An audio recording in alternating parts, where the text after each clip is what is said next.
Late last week, a protest was held outside the home of Defense Minister Ehud Barak, organized by former MK Michael Kleiner, to protest the Defense Minister's policies in regards to YESHA.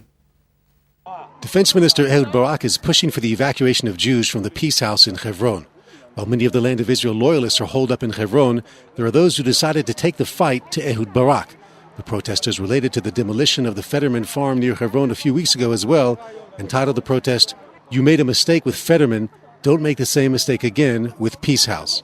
We are demonstrating against Ehud Barak that is cynically using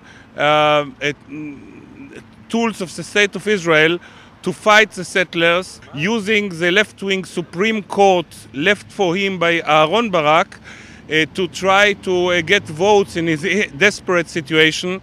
אדון ברק ראה את הירידה בסקרים, ההתרסקות שלו בסקרים, ושלח באחד... Mr. Barak saw his plunge in the surveys and sent policemen at 1:30 in the morning to the Fetterman farm. They woke up little children in the middle of the night. He doesn't understand that the voters in Israel are going to the right and not to the left. And I want to warn him, and we want to warn him, that if he will continue in this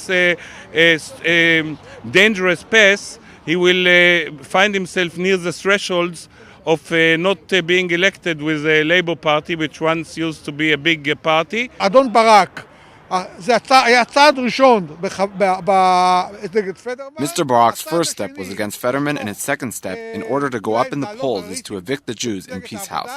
He is lying to the public when he says the Supreme Court ruled that he must evacuate the place. It's a lie.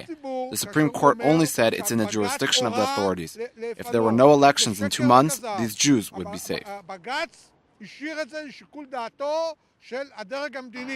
The protesters decided to hold the demonstration outside Barak's private home instead of the Defense Ministry. This in order to express their belief that Barak is acting out of personal motives.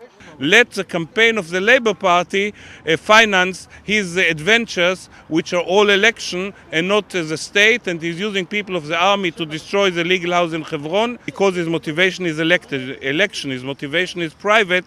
He should pay on his own home, and I hope he will pay from his own pocket, and he will be also pay not only in the civil arena, but maybe also in the criminal arena, because he is using cynically tools of the government to illegally persecute a segment of the Jewish population in Israel for reasons of election.